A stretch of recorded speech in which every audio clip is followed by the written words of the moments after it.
Hello and welcome to ITV News West Country. Thank you for joining us. The headlines this Friday evening. It's been revealed criminal allegations against Devon and Cornwall's Chief Constable first came to light months before his suspension. I just hope that the investigation now will take place as swiftly as possible so that this can be resolved. A blind man from Bridgewater fights for justice after he's repeatedly refused entry into venues because of his guide dog.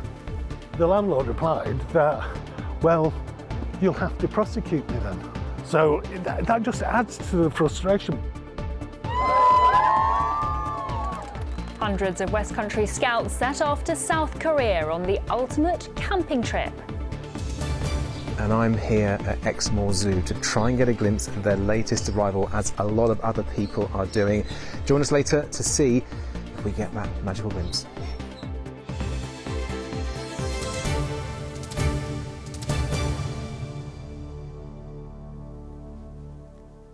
Good evening. Serious criminal allegations against the Chief Constable of Devon and Cornwall Police were known back in March, more than 4 months before he was suspended, it has emerged. Earlier this week, Will Kerr was stood down from his role running the force following claims of serious sexual assaults and alleged misconduct, which he denies. Sam Blackledge is live at police headquarters tonight. Sam, what more can you tell us on this? Well, Seb, when the Chief Constable was suspended earlier this week, the news will have come as a big surprise to most people, particularly given the fact that he's facing serious criminal allegations. But today it was revealed that Alison Hernandez, the Police and Crime Commissioner, whose job it is to hire and fire Chief Constables, was aware of these allegations back in March and chose at that point not to suspend Mr. Kerr. Today, I sat down with her and asked why the delay. Commissioner, when you first appointed Will Kerr as Chief Constable last year, did you know about these serious criminal allegations facing him? No, of course not. You could have suspended him when these allegations first came on your desk in March. Why did you choose not to suspend him at that point? Well, there's quite a threshold for choosing to suspend a Chief Constable. They are a corporation sole in their own right. They run the entire police force. So you want to make sure that you're quite clear why you're suspending. And at that point, it hadn't met a threshold that I felt required suspension. I referred it to the Independent Office of Police Conduct. That's my job. I have no investigatory powers. I referred that evening, and about 3 weeks later, I received that my referral was closed due to jurisdictional issues. These are very serious allegations facing the Chief Constable. Can you understand people's concern that it's taken 4 months from you first being made aware of these allegations to him being suspended? Oh, absolutely. And I think people will also be aware that when you're a Police and Crime Commissioner and you're not actually allowed to see any evidence, I actually did ask for information and I was given very little to make an assessment on those allegations. So unfortunately, I had to wait until new information came to light in July, which then led me to move to a suspension because I felt that it had reached a threshold. The force has been through a tough time with what happened in Keyham, the failings there, the force being placed into special measures, and now this situation. Is it time for you to consider your position? Well, fundamentally, I do not run the police force. What I can do is create an environment that gives them as much resource as I possibly can. So I think I'm doing my best in terms of what my powers and abilities are. I think it's just unfortunate that some of these things that largely are beyond the force's control, some of them are largely beyond, but some are within. And I've just got to make sure that the right leadership is at the helm. Well, we have heard from the IOPC today. They say that when that initial referral was received in March, they didn't have the authority to investigate because the allegations came from outside their jurisdiction. But things changed, and just a couple of weeks ago they did accept the case and they are investigating. A reminder that Will Kerr denies any suggestion of criminality. OK, Sam, another update today about how the force issues gun licences following the tragedy in Plymouth 2 years ago. Yes, you'll remember that following the tragedy in Keyham in 2021, the Force's gun licensing department came under particular scrutiny. Well, today there's a new report out, and it's a mixed picture for the Force. They say that, yes, the Force has improved in some areas, but there are still concerns, particularly around the backlog of gun licences yet to be issued and the use of temporary certificates. We also heard today from the families of some of those who died on that day in Keyham, the relatives of Lee and Sophie Martin, Stephen Washington and Kate Shepherd. They issued the following statement through their lawyers. They said, "We are disgusted that Devon and Cornwall Police has not implemented all of the coroner and IOPC's recommendations. How many more people need to needlessly die before they do things properly? We had hoped that our loved ones' deaths would not be in vain and that the Force would do absolutely everything they could to prevent future deaths from happening. This does not appear to be the case." That statement from the families of some of the people who died in Keyham 2 years ago. We also heard today from Luke Pollard. He's the Labour MP for Plymouth, Sutton and Devonport. What the report also found is some serious concerns about the use of temporary licences, about the Force not being on top of the sheer volume of applications they have to process. Now, this is 2 years on from the tragedy here in Plymouth. I really would have hoped that the police force would have made more progress, but it does show that we need a root and branch review of gun laws and we need Devon and Cornwall Police to do their jobs properly. So there's still a lot of work to do to get our communities safe after the tragedy that we experienced here in Plymouth. Well, the police force has in turn responded to today's report. Assistant Chief Constable Jim Pearce says he welcomes the review. He acknowledged that there is still lots of work to do, and he said the force is implementing a number of measures in order to help. He said that the safety of communities across Devon and Cornwall remains a priority for the police force, and he said we're absolutely focused on delivering a safe, efficient and sustainable firearms service. OK, Sam, for now, thank you. Next this evening, and a Bridgewater man who won a discrimination case after a restaurant refused him entry because of his guide dog has told ITV News it's happened to him 3 times since then. Yes, John Hardy is registered as blind and relies on Sydney, his trained Labrador, to get him around. But he says he's continuing to face businesses that either don't understand or ignore the law. Ben McGrail has more. This is the second time this year I've filmed with John Hardy. The first was after he'd won a discrimination case against this restaurant in Willerton, which denied him entry because of his guide dog. Well, since then, he says it's happened to him in Sydney again, 3 times. Well, John, I remember you called me one afternoon, I think it was, and it just happened to you at a pub, I think. That's right. You were so angry in that moment. Is that the overriding emotion, anger? It is. You feel really frustrated. I actually felt really frustrated inside the pub because I'm explaining to the landlord the law, basically, and what the law said, and my previous experience in terms of how the other establishment had to pay compensation. And the landlord replied that, well, you'll have to prosecute me then. So that just adds to the frustration because it's not being taken seriously. 2 of the incidents came in London after he and his wife, Colleen, had been to a garden party at Buckingham Palace. The first saw them refused entry to the hotel they'd booked for the night. It made me feel very vulnerable because I was thinking, well, where are we going to go? The dog's tired, he's worked all day, my husband's tired, I'm tired, and we just had nowhere to go. Thankfully, most of the cafes, restaurants and pubs John goes to, like this one in West Quantock's Head, know the law, and both he and Sid are very welcome. In terms of John and Colleen, I've known them a number of years, but I was always supportive of dogs and assistance dogs in my business because it's, as I see it, an extension of the individual. They need that support to be able to live as relatively normal life as possible.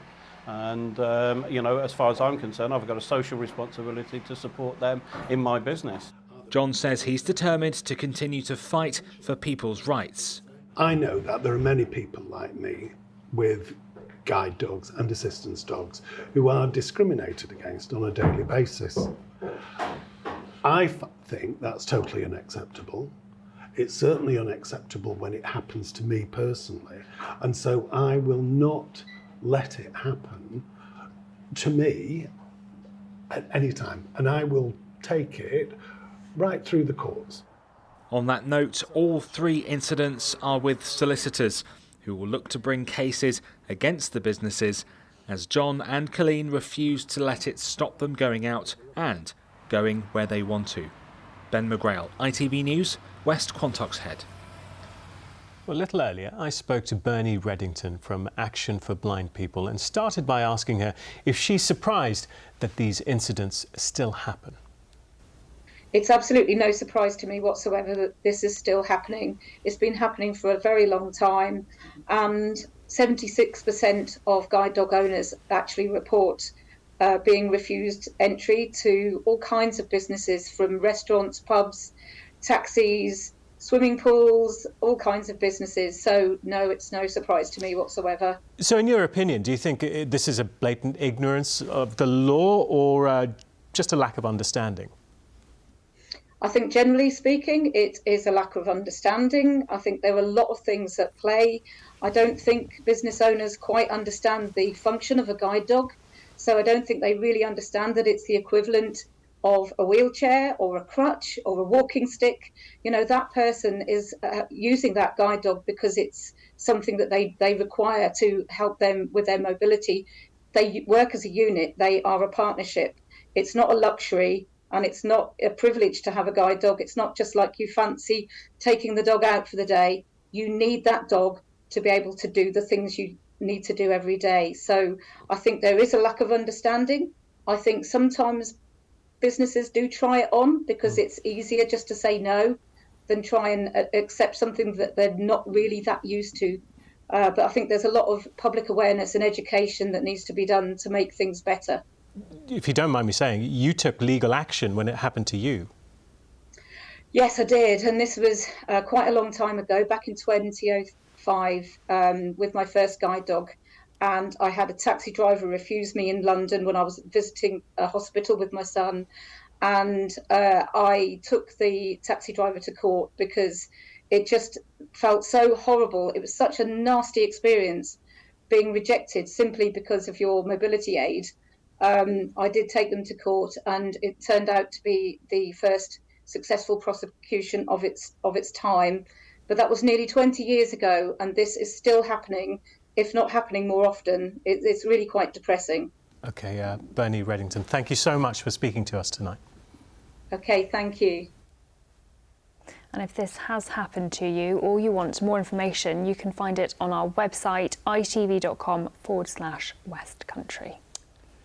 Right, let's bring you some other news tonight. And the first 50 asylum seekers are expected to be sent to the Bibi Stockholm next week. The barge, which is docked at Portland Port, will eventually house around 500 men. It's understood the first group will be sent there next Tuesday, despite ongoing safety concerns and local opposition. Archaeologists think they may have discovered the ancient tomb of William the Conqueror's nephew during excavations at Exeter Cathedral. They have also uncovered a crypt under the building, which has changed historians' understanding of the 900-year-old structure. Now you're watching ITV News in the West Country with Seb and Louisa. Thank you for joining us this Friday evening. Still ahead before 6:30. Hundreds of West Country scouts head to South Korea on a camping trip of a lifetime. And Charlie's enjoying a day out at the zoo. Oh, and you made some friends there already. I am.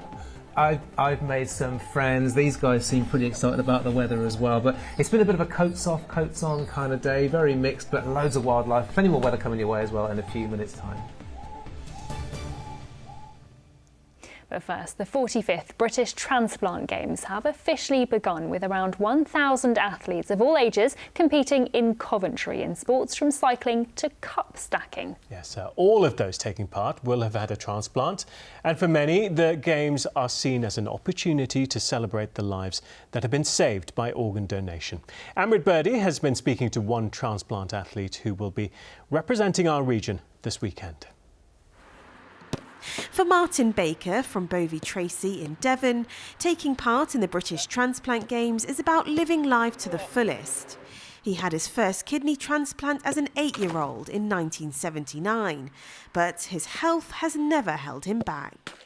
After my transplant, I found out about the transplant games, and I thought, what better way to join, get fit, meet new people and be part of a bigger family and spread the word of organ donation. For me, it's just given me that goal of fulfilment. You know, I've managed to fulfill myself. It's a similar story for Helen Wilson, who has taken part in the games for years, as a way of saying thank you to the 2 donors that saved her life. When I was allowed home from hospital in the end of February 2014, I went up to Bolton to watch the games, and the first thing I saw was little tots doing an obstacle race. There were people of all ages, all shapes, all sizes, taking part and just having an amazing time celebrating the fact that they were still alive. And I just knew that it was something that I had to be involved in. This year there's more than 1,000 athletes of all ages competing in the games across 25 sporting events. Training for the games can also help with recovery and provide a healthy challenge for transplant patients to work towards. Gives them a focus about, if I could maybe compete in the games and meet people like them that have gone through the same story that they have and are coming back to health and fitness and well-being, which is really important. So it's really good that the games are there for those people as well, about rehabilitation. Last year's games were a roaring success, but with more people than ever expected to attend, hopes are high that this year will be even bigger and better. But behind all the events and fun lies a very important message from the organisers about a serious need for more organ donors. We know that last year, for example, 7,000 people on the waiting list, and 10%, that's 700 people, had to be taken off because they came too sick and they would have died. So there's an ever-present need for organ donors, and we want to encourage people to have that conversation with their family, so that if someone in their family reaches a stage where they unfortunately have a critical illness, that they know that their family would be prepared to be an organ donor. The athletes' relatives and their organ donors will make up much of the crowd over the weekend in Coventry, making the games all the more poignant for those who have been given a second chance at life. Amrit Birdie, ITV News. Yeah, it looks like it's going to be a fun weekend, but as Amrit said, it's a very important message in there as well. Really important. Yes. Right, the ITV News continues with the national and international stories at 6:30. Here's Charlene White. The fatal collision that's claimed the life of a 7-year-old girl in Warsaw.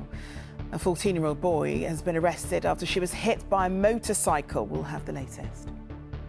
Yorkshire County Cricket Club has deducted points and fined hundreds of thousands of pounds over the Azim Rafiq racism scandal. The Mayor of London gets the green light to expand his controversial clean air zone despite major concerns, including that of his own party.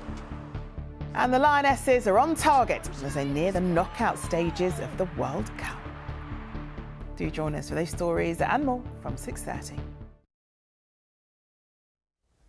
It's looking good, isn't it, for the Lionesses? Looking forward to watching that. Yeah, no, do you know what? It was a real toss-up between the Ashes and the Lionesses today, but the Lionesses, of course. Brilliant. Which is great. Brilliant, well.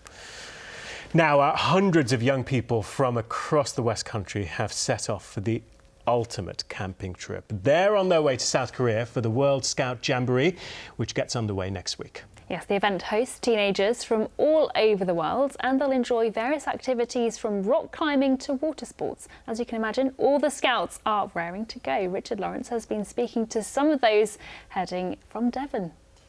It's the result of 2 years of preparations as scouts from across Devon met up at Exeter for the next leg of their journey. Having attended more than 7 training camps, they've already made new friends and are looking forward to making more from across the world. I think just meeting people and just having a good time, making the most of it, really, yeah. Meeting new people, eating food, yeah, mostly culture. Yeah. Culture. And how much preparation has gone in to get to this stage? A lot. So much. Yeah. And it's 3 weeks away. Yeah. Are you prepared for that? No. So, maybe. Hopefully. 640 days since selection. You've all changed amazingly. You've formed new friendships. Let's get to Korea. It's a once-in-a-lifetime experience that Scout leaders say has already changed their lives. They've changed so much from some young scouts who are fundraising, and really shy to some really powerful, confident individuals who are ready to face Jamboree in Korea. This was the first international jamboree held in London in 1920. It attracted 8,000 scouts. Jamboree, a crowd of people having a good time. At the jamboree, camp of happy days for you and me. Since then, they've got bigger and better, with a whole range of activities and challenges on offer. So there are nearly 50,000 young people and the adults that are needed to support them coming together from, right the way across the world. In fact, more countries than are represented even at an Olympics. It's fantastic. There are more scouts flying than the capacity on direct flights to South Korea, so there'll be a common sight at international airports this weekend, no doubt brimming with excitement. Pretty excited, it's going to be fun. So, I've been waiting like 2 years for this. It's like the day before Christmas nerves, like the excitement. It is. I couldn't sleep last night, I was so excited. For the Devon Scouts, it was an emotional send-off. For the teenagers and their parents, but filled with pride too. Richard Lawrence, ITV News, Exeter. That looks fun. They all look incredibly excited ahead of that. I love the old footage, whereas in the past it seemed just chopping wood and a bit of marching, whereas now it's a bit more... It looks like a bit more fun, doesn't it? Marching or chopping wood, that's sort of fun. Absolutely. Well, it's nearly weather time and we've sent Charlie to Exmoor Zoo tonight. Charlie, where are you and what's been going on? Well, I am here at Exmoor Zoo and I'm at the black leopard enclosure, and true to form, as elusive as the newest member of the zoo team is here. Bagheera seems to be just inside her enclosure, but take a look at these pictures we managed to get earlier, because she is a beautiful brand new resident. She's only been here for a couple of weeks, came all the way over from France, and she is incredibly playful, still very young. She's been trying to stalk me up against the glass of the enclosure a couple of times. I've walked past it and scared the life out of me, so she is one feisty character. And one person who is particularly proud, particularly of all the people who've been coming to see her, is Dan. He works at Exmoor Zoo, and this is what he had to say about the new arrival. Bagheera is just going to grow up here. She needs to settle into her enclosure, and we'll get her a fella, but leopards don't actually get on, they live the same space separately, and at the moment she's just enjoying playing with people because she's so young. And what kind of age might she get to? I would hope at least 16 or 17 to get to know her. I think that's what it is, and cherish looking after something like this. Yeah. And how have people been reacting? Because obviously she's brand new, that must have brought in a few people. What kind of comments have you heard? Most people who bump into Bagheera do so usually right at the glass, because she tends to hide and then suddenly spring on them. And yeah, you can hear the interaction going on. But no, they love her. I'm still just keeping my eyes peeled just in case, but I don't think she's going to work her way through. But yeah, that popping up at the glass thing, I've surprised a couple of people here today. You keep hearing a couple of shrieks now and then, particularly from some of the young people. And we have had lots of families working their way through today, despite the fact that it's been a bit showery. In the sunshine, it's been warm enough, it's been really mixed. But everyone we've bumped into seems to have had a fantastic time. And here is what they had to say.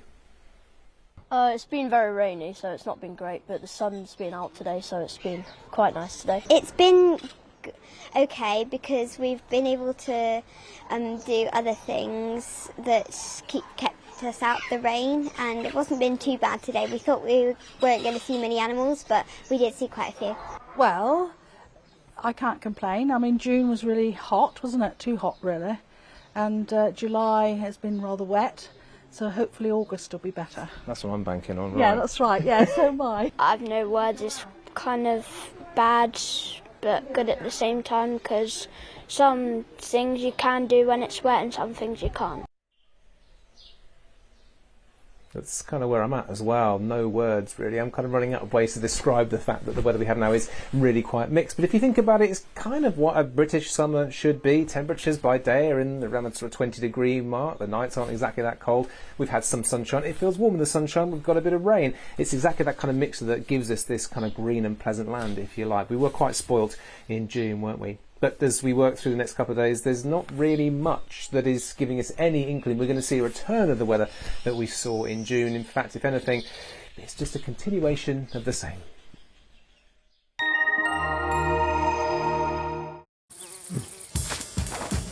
Whatever the weather, it always feels like home. Valent Heat Pumps and Boilers sponsor ITV West Country weather.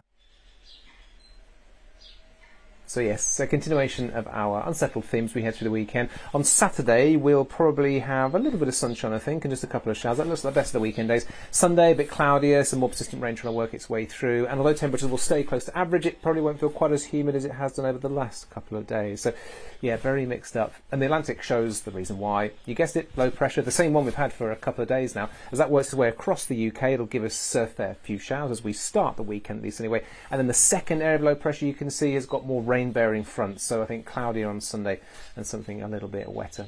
But for the rest of this evening, there might be a little bit of late brightness out there. If you're lucky, we've seen some here this afternoon, but a few more showers continuing as we head through the night time. But for most, it's going to be relatively quiet, although the breeze is picking up, and by tomorrow morning, a few more heavy showers start to work their way in across parts of Cornwall and Devon. Mild again, lows of 14 or 15 Celsius. So to start with on Saturday, we're going to see quite a few showers, I think. They'll be quite heavy, quite frequent, certainly more so than today. But as Saturday wears on, they tend to ease and fade away a little bit. I think we'll see a return of a bit more sunshine. We'll hold on to the breeze. Temperatures will be up to sort of between 19 and 21 Celsius. So in the sunshine, once again, it will feel really quite nice and warm. And high tide as we head through tomorrow between around sort of 1 and 3 in the morning as we head through towards the middle parts of the afternoon. So yes, most of tomorrow's sunshine when it does arrive, because Sunday I think will be a slightly gloomy day, a bit more cloud around, some outbreaks of rain as the second area of low pressure comes in. And then as we head into next week, we are almost back to this kind of continuation of something quite showery. But of course that means there'll be some sunshine, very breezy, more of the same effectively as we work our way through the start of August. Valent Heat Pumps and Boilers sponsor ITV West Country weather. Thank you very much, Charlie. Big Era was impressive, wasn't it? Very. Yeah. Now, before we go, just time to tell you about a 2,000-year-old warrior found on the Isles of Scilly. Since the remains were found back in 1999, scientists have been trying to figure out if the warrior was a man or a woman. Now, the mystery of the Iron Age warrior appears to finally have been solved. You can find out how over on our website, itv.com/West Country. Well, that's goodbye from the two of us. I'll have the late news for you at 10:30. Well, after the break, the ITV News continues with Charlene White. But for now, from all of us here, goodbye. Goodbye.